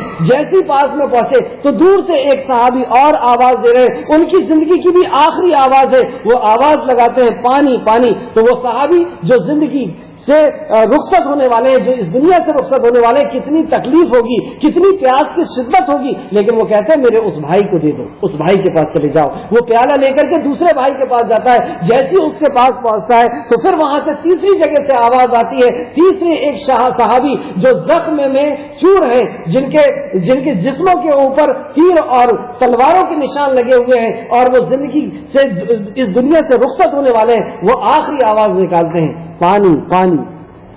وہ دوسرے صحابی کہتے ہیں پہلے مجھے اس بھائی تک پہنچا دو، اس بھائی کی پیاس بجھا دو، اس بھائی کی زندگی کو بچا لو. وہ وہاں پر جاتے ہیں لیکن ان کا انتقال ہو چکا ہوتا ہے. وہ دوسرے والے کے پاس آتے ہیں، وہ بھی اس دنیا سے رخصت ہو چکے ہوتے ہیں. تیسرے والے یعنی پہلے والے کے پاس آتے ہیں، وہ بھی دنیا سے رخصت ہو چکے ہوتے ہیں. اس حدیث کو ثابت کر دیا صحابہ کرام کہ جو نبی مکرم نے فرمایا کہ وہ ایک دوسرے کے لیے عمارت کی یعنی بلڈنگ کی اور گھر کے مانند ہوتے ہیں، وہ ایک جسم کی طرح ہوتے ہیں. پورا جسم، ایک جسم کو تکلیف پہنچتی ہے تو کیا ہم ہیں ویسے؟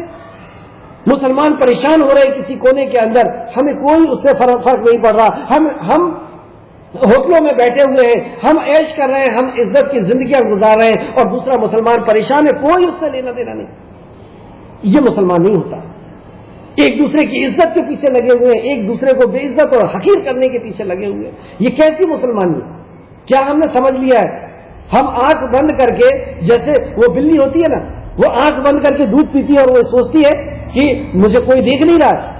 ہم یہ سارے عمل کر رہے ہیں اور کیا ہم سمجھ رہے ہیں کہ اللہ رب العزت ہمیں نہیں دیکھ رہا، اللہ نہیں جانتا ہمیں؟ اللہ رب العزت سب کچھ جاننے والا ہے. تو سب سے پہلی صفت مومن کی بتائی گئی، مومن مرد اور مومن عورتیں آپس میں ایک دوسرے کے مددگار ہوتے ہیں، ایک دوسرے کے لیے تیار ہوتے ہیں، وہ نیکی کا. اور اس کے بعد سب پہلی صفت، یہ پہلی صفت بتائی گئی. پہلی صفت نماز پڑھنا نہیں بتائی گئی، پہلی صفت داڑھی اور کرتا اور پیجامہ نہیں بتائی گئی، پہلی صفت برقع پہن لینا نہیں بتائی گئی. پہلی صفت، سب سے پہلی صفت اخلاق بتایا گیا. سب سے پہلی صفت آپ کی، جیسے نبی مکرم سے ایک صحابی نے پوچھا، ایک ساتھی نے پوچھا کہ دین کیا ہے، تو آپ نے ایک سینٹنس میں جیسا اس نے سوال کیا تھا چھوٹا سا، ویسے چھوٹے سے سوال جواب میں آپ نے پورے دین کو سمیٹ دیا. اب دین و نصیحت، دین نام ہے خیر خواہی کا. جب خیر خواہی نہیں رہی، جب ایک دوسرے کے دشمن ہو گئے، تو اب بچا کیا دین کے اندر؟ تو دین کے اندر سب سے پہلی چیز جو مومن کی صفت بتائی گئی کہ وہ ایک دوسرے کے لیے خیر خواہ ہوتے ہیں، ایک دوسرے کے مددگار ہوتے ہیں، ایک دوسرے کے دوست ہوتے ہیں، ایک دوسرے کے حلیف ہوتے ہیں. اور دوسری صفت، وہ نیکی کا حکم دیتے ہیں اور برائی سے روکتے ہیں. تو مومن کی دوسری صفت، اور اس کے پہلے میں بار بار بتا چکا ہوں کہ جو بات قرآن میں پہلے آئی ہے وہ پہلا مقام رکھتی ہے، جو دوسری بار آئی ہے وہ دین میں دوسرا مقام رکھتی ہے، جو تیسری بار آئی ہے وہ تیسرا مقام رکھتی ہے. جیسے اللہ نے کہا کہ اللہ رب العزت جسے چاہے بیٹی دے، جسے چاہے بیٹا دے، جسے چاہے بیٹا بیٹی دونوں دے، جسے چاہے کچھ نہ دے. تو سب سے زیادہ مقام کون رکھتا ہے؟ جیسے اللہ نے کہا ماں اور باپ، تو پہلے ماں کو اللہ رب العزت نے کہا یعنی ماں کا درجہ زیادہ ہے، لڑکی کا درجہ زیادہ ہے. تو یہاں پر سب سے پہلا جو مومن کی صفت بتائی جا رہی ہے وہ سب سے پہلی صفت یہ ہے کہ وہ ایک دوسرے کے لیے خیر خواہ ہوتا ہے، وہ ایک دوسرے کے لیے ہمدرد ہوتا ہے. یہ نہیں کہ وہ فتوے جھاڑنا شروع کر دیے. آگے دیکھیں. اور دوسری صفت کہ وہ داعی ہوتا ہے. مومن کی دوسری صفت کیا ہے؟ کہ وہ داعی ہوتا ہے. وہ تأمرون بالمعروف وتنہون عن المنکر کا کرنے والا ہوتا ہے، وہ بھلائی کا حکم دینے والا یعنی توحید کی دعوت دینے والا، برائی سے روکنے والا. برائی میں سب سے بڑی برائی شرک اور نیکی میں سب سے بڑی نیکی عقیدہ توحید ہے. تو وہ داعی ہوتا ہے. تیسری صفت، وہ نماز قائم کرتے ہیں. اب جا کر کے نماز آ رہی ہے. ہم نے یہ سمجھ لیا کہ ہم 5 ٹائم کی نماز پڑھ رہے ہیں، بس ہم سیدھے جنت میں جانے والے. اور جس نے تہجد پڑھ لیا تو وہ تو یوں سمجھتا ہے کہ بالکل وہ سیدھے ہی جائے گا جنت میں. نماز تیسرے حصے پہ لائی جا رہی ہے کہ اب وہ نماز کے قائم کرتے ہیں اور زکوٰۃ دیتے ہیں. اب نماز اور زکوٰۃ کو دونوں کو ساتھ میں لایا گیا کہ وہ نماز قائم کرتے ہیں، زکوٰۃ دیتے ہیں، اور اس کے بعد اور وہ اللہ اور اس کے رسول کی اطاعت کرتے ہیں. اب اطاعت بچی کہاں؟ ایک سوال یہ پیدا ہوتا ہے، کم علمی کی وجہ سے یہ سوال پیدا ہوتا ہے، کیونکہ ہم نے تو یہ سمجھا ہے کہ آپس میں محبت اور دعوت کا کام اور نماز اور روزہ، بس یہی تو اسلام ہے. اب جب یہی اسلام ہے اور یہاں اسلام ختم ہو گیا تو اب اطاعت کی بات کیوں کی جا رہی ہے؟ اب اطاعت کی بات اس لیے کی جا رہی ہے کہ زندگی کے ہر شعبے میں، زندگی کے ہر فیلڈ میں، زندگی کے ہر موڑ میں، بھلے تمہاری شادی ہو، میت ہو اور غمی ہو، خوشی ہو، ہر موڑ میں تمہیں اطاعت اللہ اور اللہ کے نبی کی کرنا ہے. اس لیے یہ بات لائی گئی. اور اللہ اور اس کے رسول کی اطاعت کرتے ہیں، یہ مومن کی صفت ہے. یہ لوگ ہیں جن پر اللہ ان قریب رحم فرمانے والا ہے. ان کے لیے رحمت کا وعدہ کیا اللہ رب العزت. یہ وہ لوگ ہیں جن پر اللہ ان قریب رحمت فرمانے والا ہے. بے شک اللہ زبردست ہے، خوب حکمت والا ہے. آج کی کلاس کی آخری آیت، اللہ نے مومن مردوں، اب یہاں پہ دیکھیے مومن کی صفت بتائی. یہ صفت کا لانا ہمارے لیے ضروری ہے. اگر ہم مومن ہیں تو مومن کی ساری صفت ہمارے اندر ہونی چاہیے.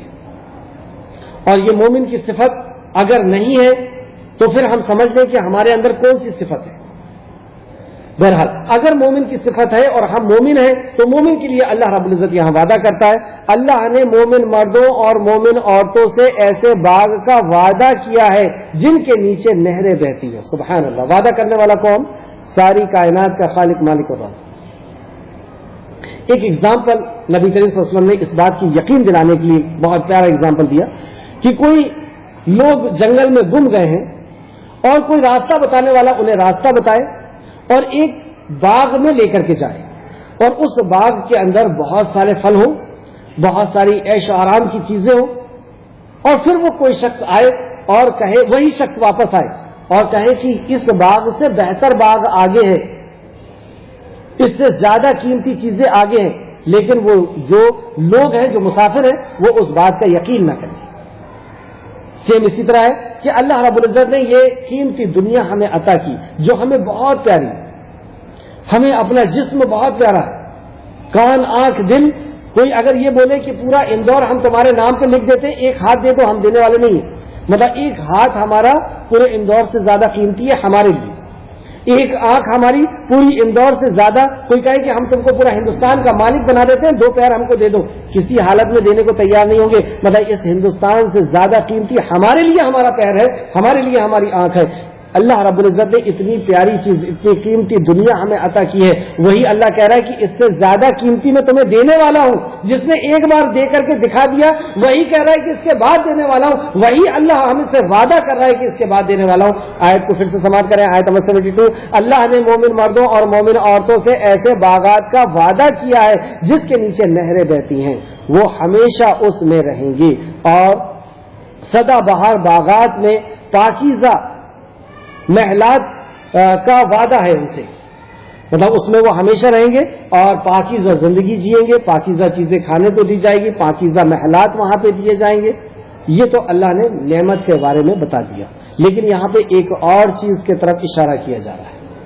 اللہ فرماتا ہے اللہ کی رضامندی سب سے بڑھ کر ہے, سب سے بڑھ کر نعمت ہوگی, یہی عظیم کامیابی ہے.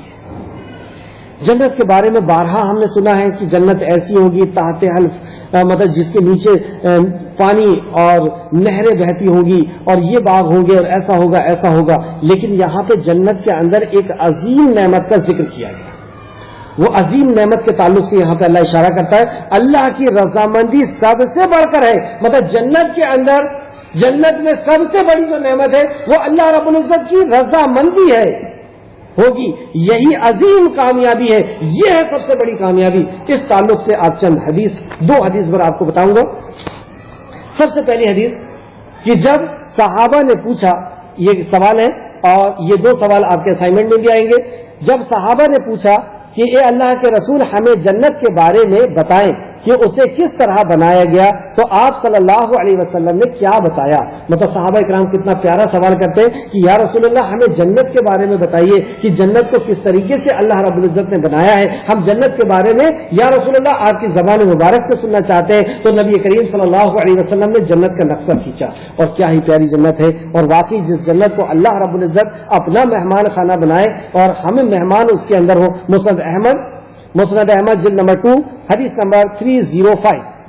حضرت ابو ہریرہ سے روایت کیا ہے کہ ہم نے عرض کی, مطلب حضرت ابو ہریرہ کہتے ہیں کہ ہم نے پوچھا, عرض کیا اے اللہ کے رسول ہمیں جنت کے بارے میں بتائیں کہ اسے کس طرح بنایا گیا ہے. تو فرمایا, اب نبی کریم صلی اللہ علیہ وسلم فرماتے ہیں اس کی ایک اینٹ سونے کی اور ایک اینٹ چاندی کی ہے, اس کا گارا انتہائی خوشبودار کستوری ہے. اللہ اکبر. وہ سونے اور چاندی کے اینٹ کو جوڑنے کا جو گارا ہے وہ خوشبودار کستوری ہے, مطلب بہت خوشبو والا ہے. اس کی کنکر موتی ہے, سبحان اللہ, اس کے کنکر موتی ہیں اور یاقوت ہے. یاقوت والمرجان جو سورۃ الرحمن میں اللہ نے فرمایا, اس کے کنکر اور جو ہیں اور اس کے جو پتھر ہیں وہ یاقوت اور مرجان ہیں, اور اس کی مٹی زعفران ہے. سبحان اللہ, اس کی مٹی زعفران ہے اور اس میں اس کی مٹی زعفران ہے. تو یہ جنت کی جو چیزیں اللہ رب العزت بتا رہا ہے کہ اس کی اینٹ ایسی ہوگی اور اس کا جو ہے گارا اس طریقے سے ہوگا, اس کی مٹی ایسی ہوگی, اور یہ ساری چیزیں اللہ نے ہمیں دنیا میں دکھایا ہے. یہ کوئی اجنبی چیز کا اللہ رب العزت ذکر نہیں کر رہا, ہمیں دنیا میں دکھا دیا کہ دیکھو یہ کتنی قیمتی چیزیں ہیں اور یہ میں نے بنایا ہوں اور یہ میں نے بنا کر کے تمہیں دکھا دیا ہوں, اور اس سے زیادہ کا میں تم سے وعدہ کرتا ہوں, ان نعمتوں کا میں تم سے وعدہ کرتا ہوں. اور اس کے بعد جو اس میں داخل ہوگا, پھر نبی کریم صلی اللہ علیہ وسلم فرمائے وہ جو اس میں داخل ہوگا وہ شاداب یعنی تر و تازہ، وہ شاداب ہوگا یعنی تر و تازہ ہوگا، اور فرحہ ہوگا یعنی وہ خوش ہوگا، اور کبھی پریشان نہ ہوگا، اور ہمیشہ ہمیش رہے گا اس جنت میں، وہ ہمیشہ ہمیش رہے گا، اسے کبھی موت نہ آئے گی، نہ اس کا لباس کبھی بوشیدہ ہوگا، مطلب اس کا لباس جو وہ کپڑے پہنے گا وہ کبھی پرانے نہیں ہوں گے، اور نہ اس کی شباب کبھی ختم ہوگا. سبحان اللہ، اس کا حسن اور جمال، اس کا شباب، اس کی جوانی کبھی ختم نہیں ہوگی. یہ ہے وہ جنت جس کو تعلق سے اللہ نے فرمایا. اب جنت کی سب سے قیمتی نعمت کے تعلق سے سماعت فرمائیں. جنت کے لیے سب سے بڑی نعمت کیا ہے؟ سوال، جنت کے لیے سب سے بڑی نعمت، جنت میں سب سے بڑی نعمت کیا ہے؟ رسول کریم صلی اللہ علیہ وسلم نے فرمایا، بے شک اللہ عز و جل اہل جنت سے فرمائے گا. سبحان اللہ، جنت میں جنتی ہیں. آپ تصور کریں کہ جنت میں جنتی ہے، جنت میں ساری نعمتیں ہیں، اور سب سے بڑی نعمت کہ اللہ رب العزت کا دیدار ہے. جس کے کلام کو پڑھنے میں اتنا سکون ملتا ہے، جس کے ذکر کو کرنے میں اتنا سکون ملتا ہے، جس کے سجدے میں سکون ملتا ہے، جس کے عمل میں سکون ملتا ہے، جس کی بات میں سکون ملتا ہے، اس کے دیدار کا کیا عالم ہوگا. جنتی جنت میں ہے، اللہ کا دیدار ہے. اب اللہ رب العزت اس سے سوال کر رہا ہے، مطلب اپنے مہمان خانے میں بلا کر کے اور مہمان کو ساری چیزیں عطا کر کے اب اس کی مسکراہٹ کو دیکھ رہا ہے، اس کے سکون اور اطمینان کو دیکھ رہا ہے اللہ رب العزت. اور اب اللہ رب العزت اس سے سوال کرتا ہے، بے شک اللہ عز و جل اہل جنت سے فرمائے گا، اے اہل جنت. وہ عرض کریں گے، اے ہمارے رب، ہم حاضر ہیں اور تیرے فرمانبرداری کے لیے تیار ہیں، اور ہر قسم کی خیر خوبی تیرے ہی ہاتھ میں ہے. ہر قسم کا خیر اور ہر قسم کی خوبی اے آقا تیرے ہی ہاتھ میں ہے. اللہ تعالیٰ فرمائے گا، کیا تم خوش ہو؟ اللہ اے میرے بندو، جو دنیا میں میرے وجہ سے تکلیف اٹھا کر کے آئے ہو، میرے وجہ سے پریشان ہو کر کے آئے ہو، میرے وجہ سے تانے سن کر کے آئے ہو، میرے وجہ سے مار کھا کر کے آئے ہو، میرے وجہ سے گھر سے نکال کر کے آئے ہو، میرے وجہ سے لوگوں کو چھوڑے ہو، دوستیوں کو چھوڑے ہو، رشتہ داریوں کو چھوڑے ہو، میرے وجہ سے دو جہاں سے ناراض ہو کر کے آئے ہو، میرے سے بھرا، میرے لیے میری محبت میں بھرا ہوا دل لے کر کے میرے پاس آئے ہو، سب سے زیادہ محبت، سب سے زیادہ ڈر میرا لے کر کے آئے ہو. اللہ رب العزت ان کو جنت دینے کے بعد ان سے پوچھتا ہے، کیا تم خوش ہو گئے؟ وہ عرض کریں گے، اے ہمارے رب، ہم کیوں نہ خوش ہو، ہم کیوں نہ خوش نہ ہو کہ تو نے ہمیں ان نعمتوں سے سرفراز فرمایا ہے، مطلب ہمیں تو نے وہ نعمتیں عطا فرمائی ہے، وہ نعمتوں سے سرفراز فرمایا ہے جو تو نے اپنی مخلوق میں سے کسی کو بھی عطا نہیں فرمائی. اے اللہ، تو نے ایسی نعمت ہمیں عطا فرمایا ہے جو مخلوق میں سے کسی کو عطا نہیں فرمائی. اے اللہ، تیرا دیدار ہے، اے اللہ تیرا ساتھ ہے. بہرحال یہاں پہ حدیث کے الفاظ یہ ہیں کہ اے اللہ، ہم کیوں نہ خوش ہوں کہ تو نے ہمیں وہ نعمتیں عطا فرمائی ہے جو اپنی مخلوق میں سے کسی کو عطا نہیں فرمائی. اللہ تعالیٰ فرمائے گا، کیا میں تمہیں ان سے بھی عظیم ایک اور نعمت عطا نہ فرماؤں؟ اللہ اکبر، کیا منظر ہوگا وہ جب اللہ رب العزت اس قدر نعمتیں دے دے گا، جہاں پہ دیدار بھی ہے، سب کچھ ہے، اور اب اللہ کہہ رہا ہے کہ کیا میں تم سے اس سے بھی زیادہ عظیم چیز نہ بتا دوں؟ کیا چیز ہو سکتی ہے؟ اب سماعت فرمائیں آپ. اللہ فرمائے گا، کیا میں تمہیں ان سے بھی عظیم ایک اور نعمت عطا نہ فرما دوں؟ وہ عرض کریں گے، اے ہمارے رب، ان سے افضل نعمت کون سی ہو سکتی ہے؟ اب بچا کیا؟ اب کون سی نعمت ہو سکتی ہے؟ اللہ تعالیٰ فرمائے گا، میں تمہارے لیے اپنی رضامندی کو حلال کر دیتا ہوں اور اس کے بعد تم سے کبھی بھی ناراض نہیں ہوں گا. میں نے اپنی رضامندی تم پر حلال کر دیا، میں ہمیشہ تم سے راضی رہوں گا اور اب میں تم سے کبھی ناراض نہیں ہوں گا. یہ جنت اور میرا دیدار اور میری نعمتیں اور یہ اچھے لوگوں کا ساتھ، یہ ہمیشہ ہمیشہ کے لیے تمہارے لیے ہو گیا. یہ اعلان، یہ سب سے بڑی نعمت ہوگی. پھر اس کو بخاری نے روایت کیا ہے، حدیث نمبر 7518، بخاری حدیث نمبر 7518، مسلم شریف حدیث نمبر 2829، مسلم شریف حدیث نمبر 2829. ہمیشہ کی کامیابی کی دلیل نعمت کا پروانہ مل جانا ہے. ہمیشہ کی کامیابی دیدار نعمتوں کا پروانہ مل جانا ہے. بے شک نعمتوں میں، جنت کی نعمتوں میں عظیم نعمت اللہ رب العزت کا دیدار ہے، اور اس دیدار کی بقا، کہ اب وہ دیدار ہمیشہ باقی رہے گا۔ تو ظاہر کی بات ہے یہ اور بھی بڑی نعمت ہوگی کہ اللہ کا دیدار اب کبھی ختم نہیں ہوگا، اللہ کا ساتھ ابھی ختم نہیں ہوگا، اللہ اب ہمیں جنت سے نہیں نکالے گا، اب اللہ کے نیک بندوں کا ساتھ بھی ہمیشہ ہمیشہ کے لیے ہوگا۔ اب صحابہ اکرام بھی ہوں گے، انبیاء اکرام بھی ہوں گے، صدیق بھی ہوں گے، شہداء بھی ہوں گے۔ اللہ رب العزت سے دعا ہے کہ اے اللہ ہمیں جلد سے جلد ایسے نیک روحوں کے ساتھ ہمیں ملا دے، جب تک ہمیں زندہ رکھ، ایمان کے ساتھ اللہ تیرے دین کو قائم کرنے کی نیت کے ساتھ، تیرے دین کو لوگوں تک پہنچانے کی جد و جہد اور اس عقیدے اور نیت کے ساتھ ہمیں زندہ رکھ، ہمیں جب تک زندہ رکھ قرآن کے اوپر اخلاص کے ساتھ عمل کرتا ہوا زندہ رکھ، ہمیں جب تک زندہ رکھ ایمان کے ساتھ زندہ رکھ، اور جب ہمارا خاتمہ ہو تو ایمان بالخیر کے ساتھ خاتمہ ہو۔ اے آقا ہم تجھ سے تیری محبت کا سوال کرتے ہیں، اے آقا ہمیں تیری محبت عطا کر دے۔ اے اللہ ہم تجھ سے تیرے کلام کی محبت کا سوال کرتے ہیں، اے اللہ تو اپنے کلام سے ہمیں محبت عطا کر دے۔ اے اللہ ہم تیرے نبی کریم رحمت للعالمین امام الانبیاء محمد صلی اللہ علیہ وسلم کی محبت کا سوال کرتے ہیں۔ اے اللہ ہمارے دل میں دنیا کی ہر چیز سے زیادہ نبی کریم صلی اللہ علیہ وسلم کی محبت ہمارے دلوں کے اندر ڈال دے۔ اے اللہ یہ ایمان کا حصہ ہے۔ اے اللہ نبی کی اطاعت ہمارے لیے سب کی اطاعت سے سب سے بڑھ کر کے اطاعت نبی کریم صلی اللہ علیہ وسلم کی اطاعت کر دے۔ اے اللہ ہمارے اندر نفاق کی جو بھی چیزیں ہیں اے اللہ اپنی قدرت سے، اپنے رحم سے، اپنے کرم سے ہمارے اندر سے نفاق کو نکال دے، ہمیں سچا اور پکا مومن بنا دے۔ اے اللہ کفر کی ہمارے اندر سے ساری صفات کو نکال دے۔ اے اللہ منافقت کی ساری صفات کو ہمارے اندر سے نکال دے۔ اے اللہ ہمیں مومن بنا دے۔ اے اللہ جب تک زندہ رکھ مومن بنا کر کے ہمیں زندہ رکھ، اور جب ہمارا خاتمہ کر تو ایمان کی حالت میں ہمارا خاتمہ کر۔ آمین آمین یا رب العالمین۔ السلام علیکم ورحمۃ